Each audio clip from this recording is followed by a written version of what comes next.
And so the children of Israel, they start saying, "Come, let us make gods who will go before us." And Aaron responded, "Take off the gold earrings that your wives, your sons, and your daughters are wearing and bring them to me." And Nelson puts in parentheses here, remember the golden rule. Those who have the gold make the rules. They just gave up their gold. Like, wow. Aaron took what they gave him and made it into an idol cast in the shape of a calf, fashioning it with a tool.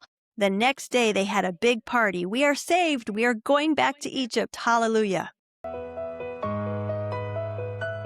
Welcome to the Bankless by Design podcast, where we rethink money, ditch the system, and rediscover what it means to truly thrive well. I'm Tricia Miller, mom of 7, financial coach, and founder of ThriveWell. Around here, we believe wealth is more than numbers. It's about freedom, stewardship, and building a legacy that lasts.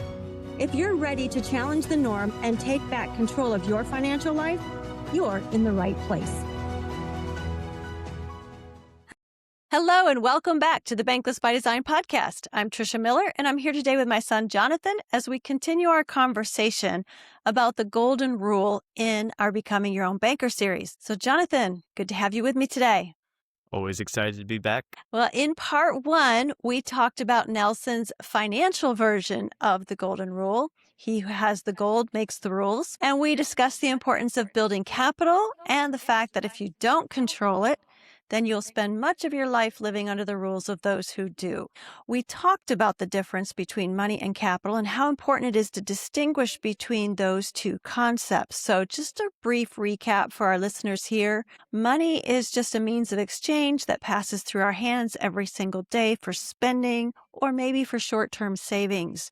Whereas capital is money that has been saved, gathered, and positioned to become sustainable and to do productive work over the long haul. So if you missed that episode, I want to encourage you to go back and to listen to that one first.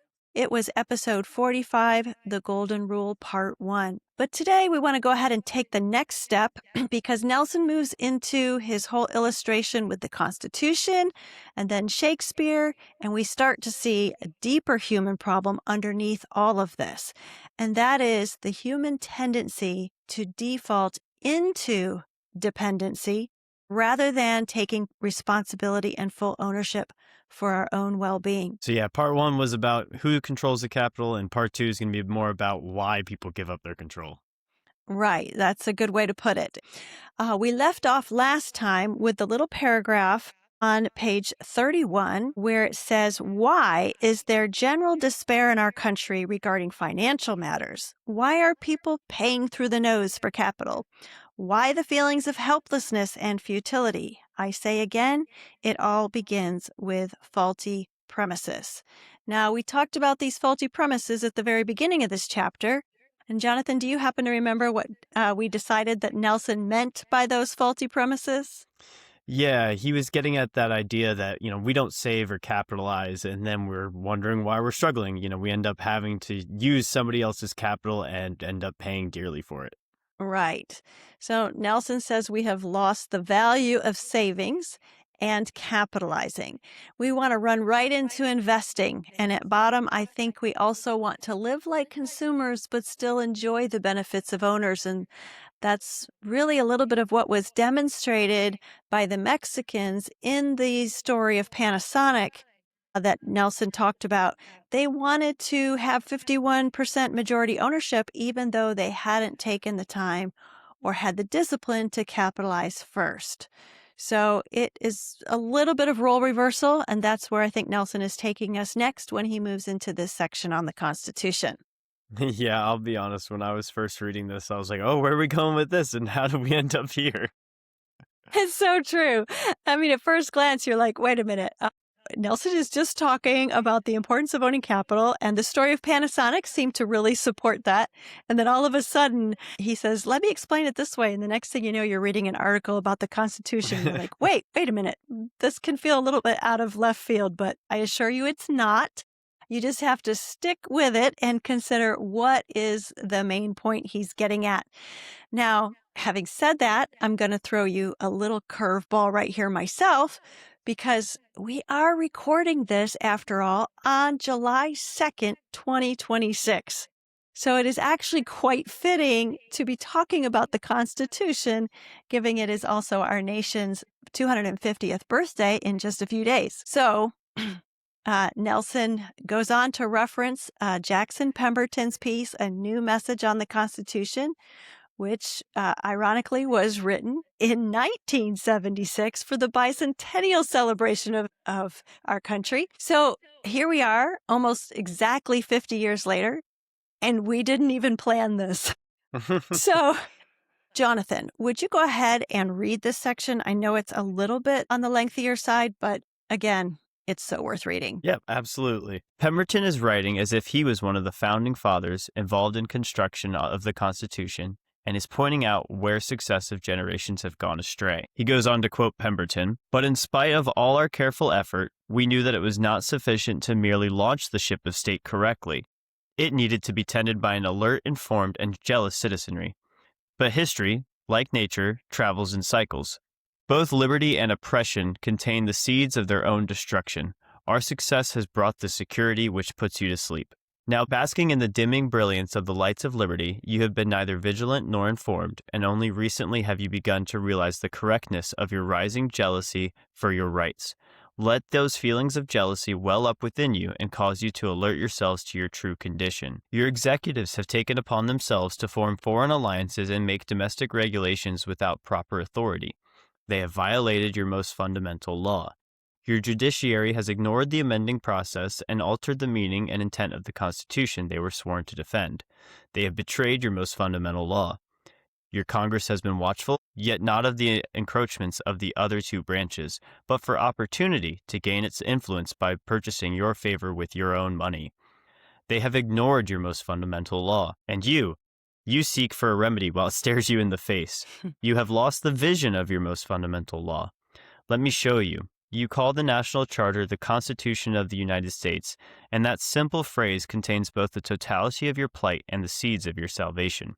For in those 6 words you would reveal your feeling that both you and your law are subject to your government. You are not the slave of governments at all, but because you think so, you may as well be.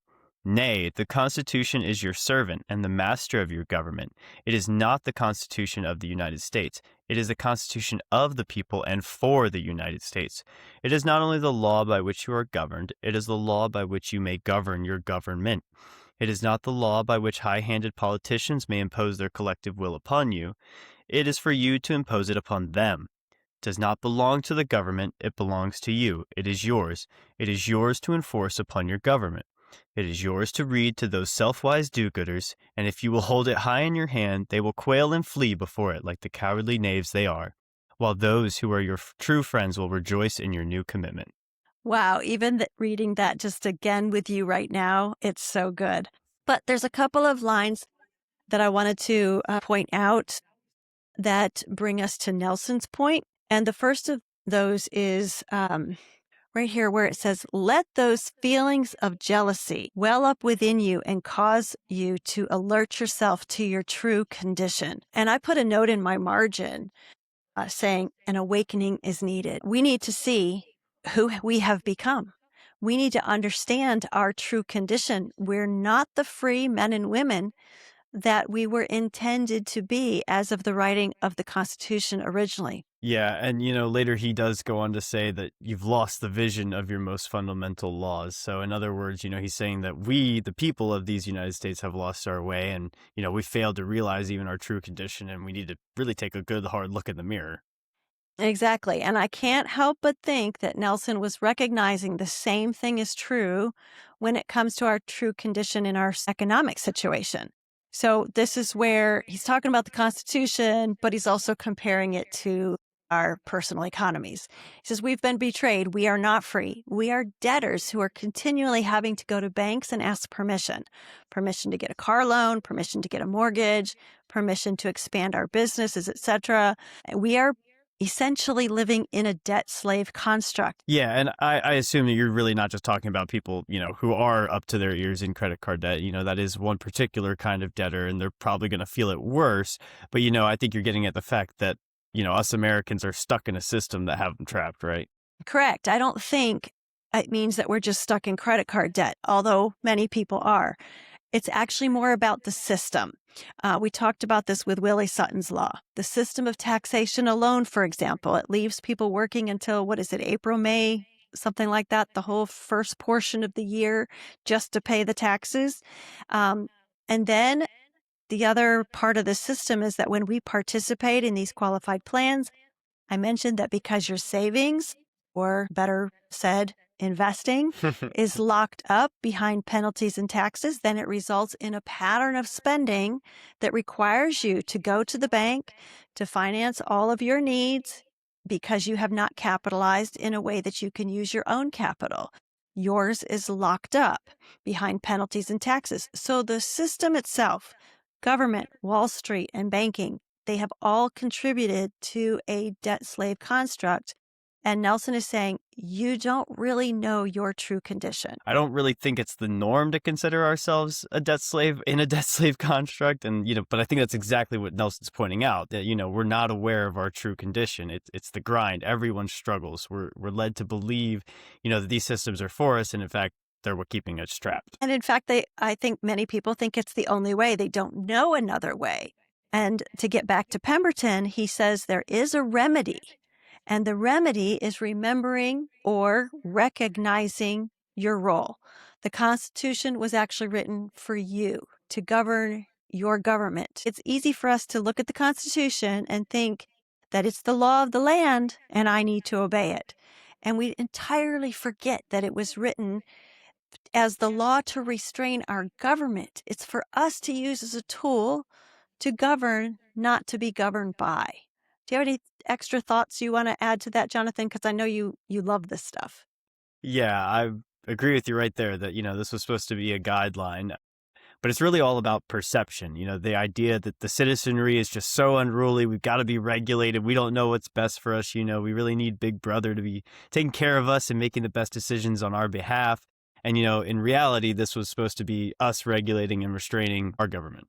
Right. We're actually supposed to be the beneficiaries of that Constitution, to be the one gaining all of the benefits from it. But I also love this. He adds this place here, and I want to catch it. You are not the slave of government at all. It's down in the bottom left-hand column on page 32. He says, you are not the slave of government at all, but because you think so, you may as well be.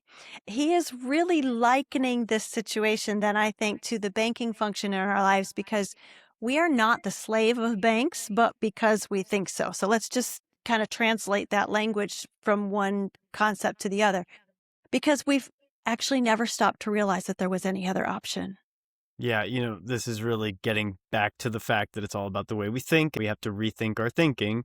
We're falsely thinking that this Constitution was to govern us, and we never really think to pick it up and use it to actually govern our government. And because we don't, he's saying we may as well be slaves of that government, and we forget who we are, or really who we were supposed to be. Yes, we are supposed to be we the people. This was all written for us. And actually tell the government what it can and cannot do. Unfortunately, we lose our way when we end up with role reversal, because that's what this actually is, right? It's a complete role reversal. Instead, we start acting as if the government is the source of all authority. Government becomes the provider and master, the final authority over every part of life, instead of us being the master of our government. And in a similar way, I think Nelson is saying that about the banking function. We actually can finance our own lives, but because we've lost the value of capitalizing and savings, we have become more and more in a dependent stance on third-party banks.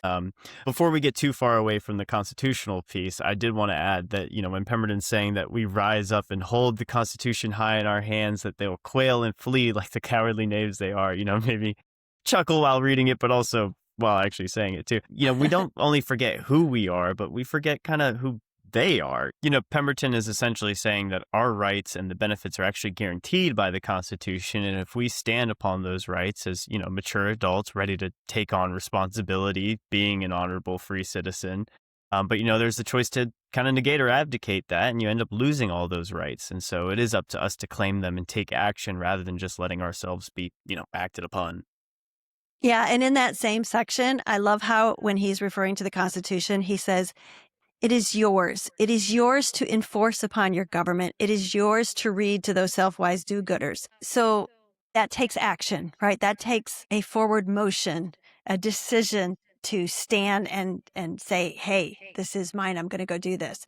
Well, Nelson applies that same idea to our financial lives. So in the same manner, the banking function can be yours. You have to but take action, stand up, be that mature adult, like you mentioned, and claim that function for yourself.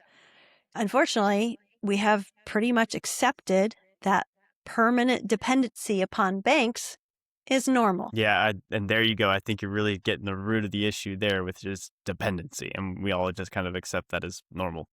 Right. And exactly. I think we could say that that is a key to this chapter. It's the difference between dependency and independence. And it may be another way to look at that faulty premise that we build everything on. We are behaving more like dependent victims rather than independent free people in control of our financial lives.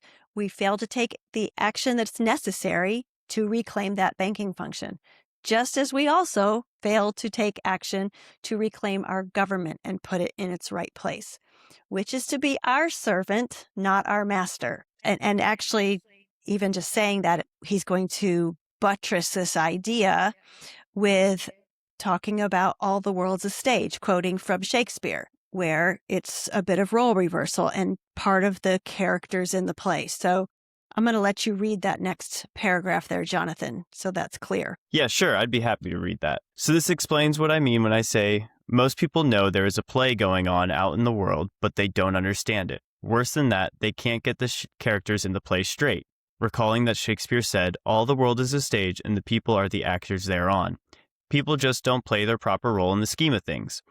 They have abdicated their opportunity or responsibility as it pertains to the banking function and the economy. They are depending on someone else to perform that job, and that character in the play is making most of the money, and rightfully so, because of the golden rule. Those who have the gold make the rules. It can be no other way. All right. So let's unpack this here for a minute. There's two things that I really want to focus on here. First, Nelson is saying that life is like a stage and everyone is playing a role, whether they realize it or not. They can think that they are the main character in their financial life, but back to Pemberton's original comment, they need to awaken to their true condition because financially speaking, they're playing the role of the dependent borrower, the consumer, the taxpayer, perhaps, basically the person waiting for permission, or as we originally alluded to, perhaps the debt slave in the debt slave construct. Yeah, which is pretty painful to accept. Right. But what should be our proper role? Well, probably the opposite of those dependent roles that we just listed out. So, something like being the banker, being the owner, being the free man. Right. Bingo. Free man or free woman. So here's where this gets interesting. And I do think it helps to deepen our understanding of the human problem that Nelson is uncovering for us. The second part of this that I want to discuss is the fact that they have abdicated their opportunity and or responsibility as it pertains to the banking function. So I'm going to say it again, words matter. Let's look at the definition of abdicate. It's actually to give up a position of power, like a throne, giving up the throne, to willfully abandon a duty or responsibility.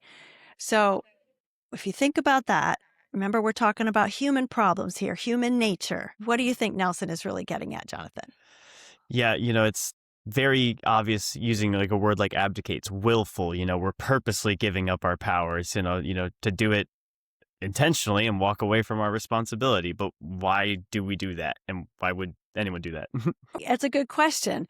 But I think we do get some clues in the next paragraph. And that's where Nelson says to further compound the problem, there is this prevailing tendency in the current crop of Americans to look to government solutions to what they think is a problem that's outside of themselves.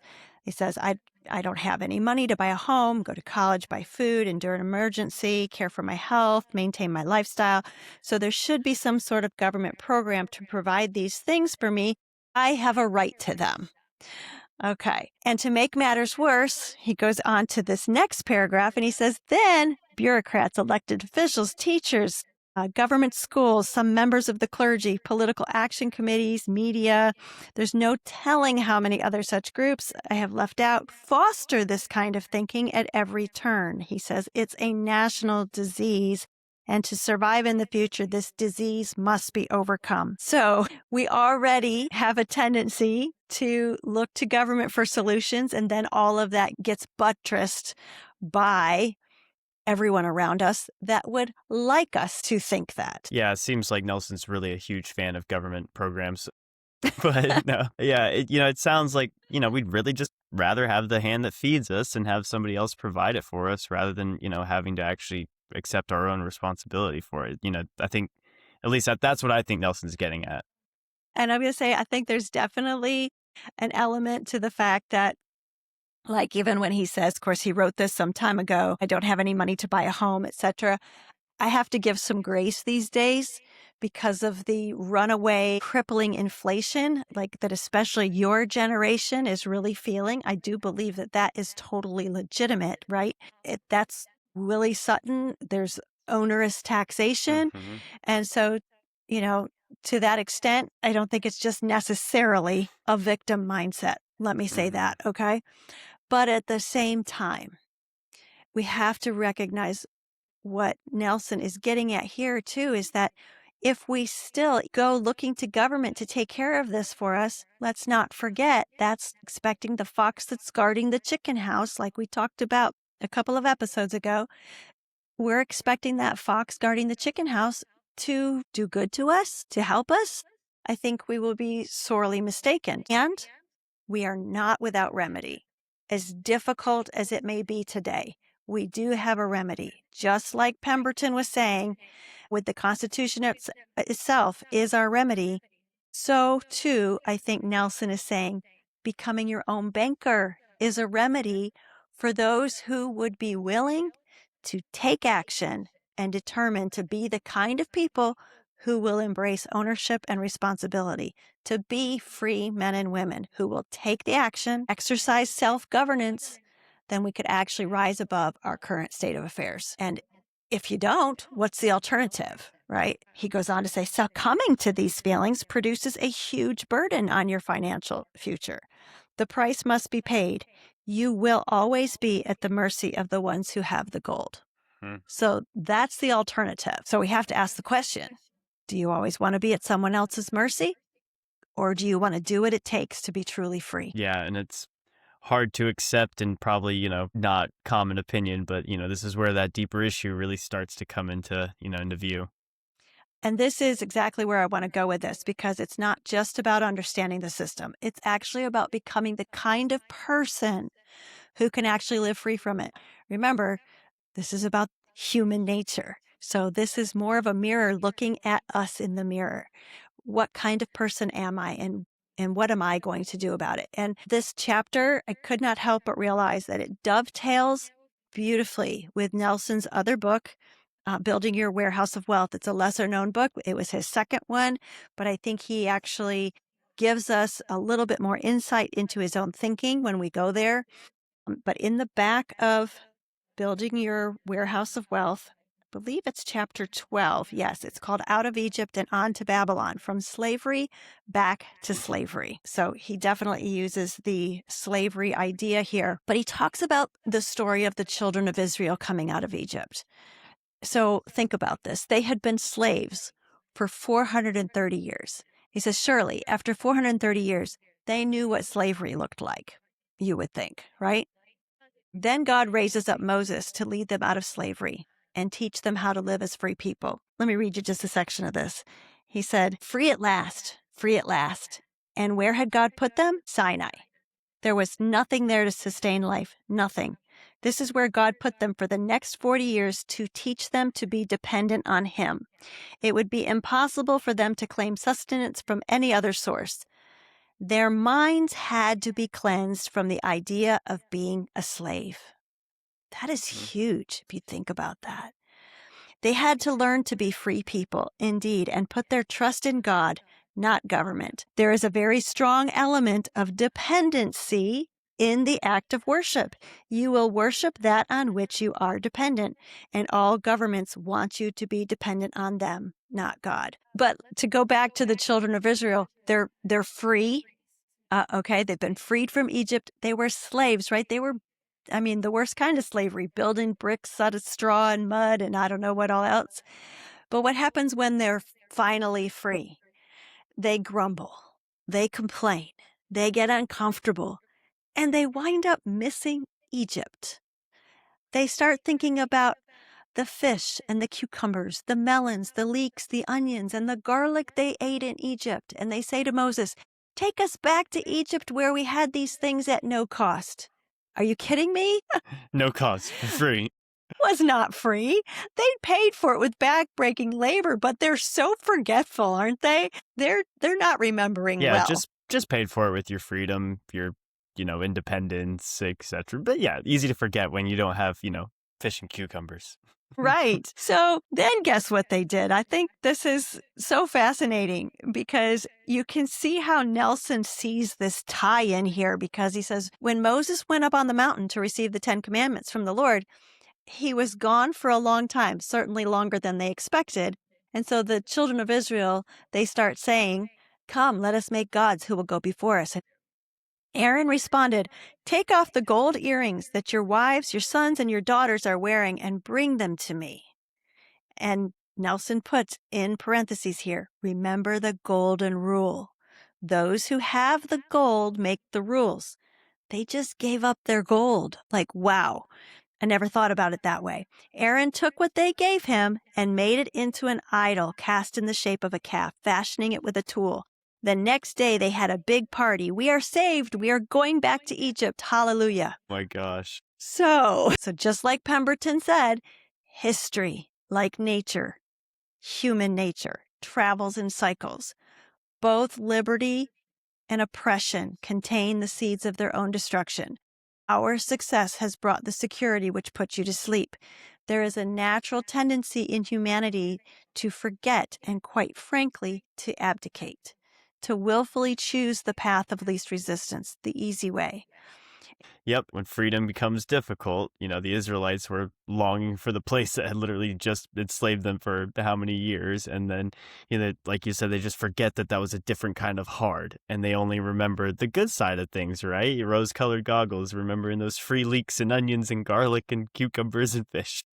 And I guess that's why he titled this Out of Egypt and On to Babylon. From slavery right back to slavery. So that, I think, is the human tendency that Nelson is trying to get at here. We can get so accustomed to dependency that freedom actually feels frightening. Because freedom does not come without responsibility. And it requires patience and self-control and delayed gratification, especially as we're capitalizing to become that financially free, if we want to translate it into the economic side. And that is hard. I think that is the human problem that Nelson is ultimately getting here. For years, the only thing I understood as the human problem Nelson was saying was that those who own the gold make the rules. And that's a true fact. But the human problem associated with it is that I'm actually more likely to prefer dependency than I am to take responsibility and ownership. Yeah, so ultimately, if you're going to become your own banker, it's more than just understanding policy loans or how cash value works.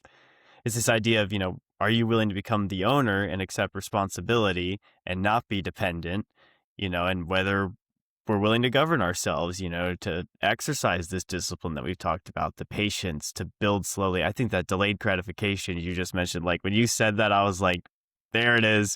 Like that is so incredibly hard in the age of consumerism or whatever you want to call it, as I'm surrounded by plastic. Like I get it, No, it really is, especially our culture too, a consumeristic mindset. Are we willing to stop making excuses and play the victim, but, rather accept responsibility for ourselves. We're in a microwave mentality. Now with the advent of the cell phone, everything's right at our fingertips. We expect things instantly. And becoming your own banker is not a get-rich-quick program. It just is not. It is a slow, steady, disciplined process. It is so worth it if you can do it. But if you're looking for Speedy Gonzalez, this is not what you're after. Now, can you borrow from your policy and repay it when no one is forcing you to? Can you build capital and not immediately consume it? Can you stay the course even when the process feels very slow? These are questions that really are determined by who we are and our human nature. I think it helps that we have that expectation, but I think that is why this belongs in the human problem section, because it's the hardest part. It's not the math. It's not the policy design. It's not the mechanics. It's becoming the kind of person who can handle that. And takes me back. I remember the very first year I paid a premium and got my first policy. I thought, oh my goodness, this is like watching grass grow. I had to constantly say, you're going to think long range and you're going to remember that these years are going to go by anyways. And there's going to come a day when it's not going to feel like grass growing. And it's not about a rate of return anyways. The whole thing is about access, control, liquidity, all of those things, capitalizing for goodness sakes, right? But that is what it takes. And I think that really takes a mature individual to be able to step back and take the time to let the process happen. But you know what I have found the longer I've been doing this? The years pass by quicker than you anticipate. And here we are 7 years in, and I'm like, oh, let me pay that next premium, So. Yeah. Days are long, years are short. Very much so. I kind of, as we're getting to these kind of similar points with the delayed gratification, there is this constant exposure to like this get rich quick scheme, right? You got your day traders in a Ferrari that you got to see on Instagram or whatever, or betting and all these different things. And they call them get rich quick schemes for a reason. But I would make the comparison of becoming your own banker as like a plan and almost like a workout, right? Where it's like training, and it's this progressive building of legitimate capital and access and control and all these things without and it's going to require patience and discipline. I think that's where it kind of gets to, is that discipline piece. And to practice the delayed gratification is not normal, and it's hard, but it's more rewarding. 100%. And then on top of that, you can still build this as the foundation piece beneath everything else you're going to do. So this isn't, it's this or that. It's this as the foundation, and then go do that thing that you're skilled at to earn more money. But this is establishing, it's building a banking system. It's building a business. It doesn't happen overnight, just like the Japanese understood. Give it 10 years, No matter what you do, it still holds true that he who owns the gold makes the rules. So anything else you do is still going to be subject to the one who holds the gold. So even as I say, this is foundational, that's largely why don't you want to live on your own terms? Yeah. So I know when we started this golden rule, kind of like you were just saying, he who owns the gold makes the rules. It could really easily sound like Nelson was saying, hurry up, get you some gold so you could be the boss, make the rules. But now there's a lot more here, and it's about looking at ourselves, right? This is still the human problem section, and asking ourselves, can we be this kind of responsible individual to be trusted essentially to protect and control our own capital in a way that is wise for our futures? Right. And then we can even ask ourselves, it's almost like he's turning the questions back on us a little bit, like with that whole idea of the mirror. Like, have you been responsible? Has the money just flowing through your hands? What did you do with it? Why do you surrender control and then complain when somebody else makes the rules? All of that may sound really hard, but it's actually very hopeful, because if we had a part in giving it away, we can also have a part in taking responsibility and recovering it. So we touched on a lot in this episode. So let's kind of do something to make this a little more practical, I would say. So for somebody listening, what should they be doing with this section? They may agree with it philosophically, they may disagree with it, but Monday morning still comes and, we have bills, a car payment, student loans, a mortgage, you name it. Yeah, I would say, yes, if you get started, you're still going to have your mortgage, you're still going to have your bills come Monday morning. It's a process. It is not an overnight fix. And the first thing we might really need to do is have a little bit of a come to Jesus moment with ourselves. That's what I like to call it. Okay. Like, who am I? What role am I playing in my financial world? Am I just a consumer and a debtor and the one who's always begging for permission from banks? And do I always want to be in that position where I'm always at someone else's mercy? Or do I want to truly be free? So I think we have to just, that might be the most practical thing, is just to take stock of who we are and ask ourselves those questions. At the end of the day, it's all about who controls your capital. Either you will control your capital or someone else gladly will. So if this conversation has stirred something in you and you want to know what it looks like to become your own banker, to recover true freedom, please feel free to reach out and connect with me at banklessbydesign.com, or you can email me at Tricia, that's TRICIA, at banklessbydesign.com. It would be absolutely my joy and privilege to have a conversation with you and get you started on your journey.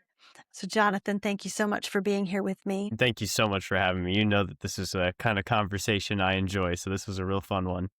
I enjoyed it too. And next time, we're going to keep going as Nelson continues to expose not just the financial problems, but the human ones underneath all of them. Until then, keep learning, and I hope you have a fantastic rest of your week.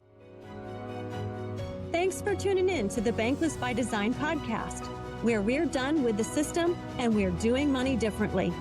Be sure to subscribe, share this episode with someone who needs it, and visit us at banklessbydesign.com to learn how you can start living bankless by design.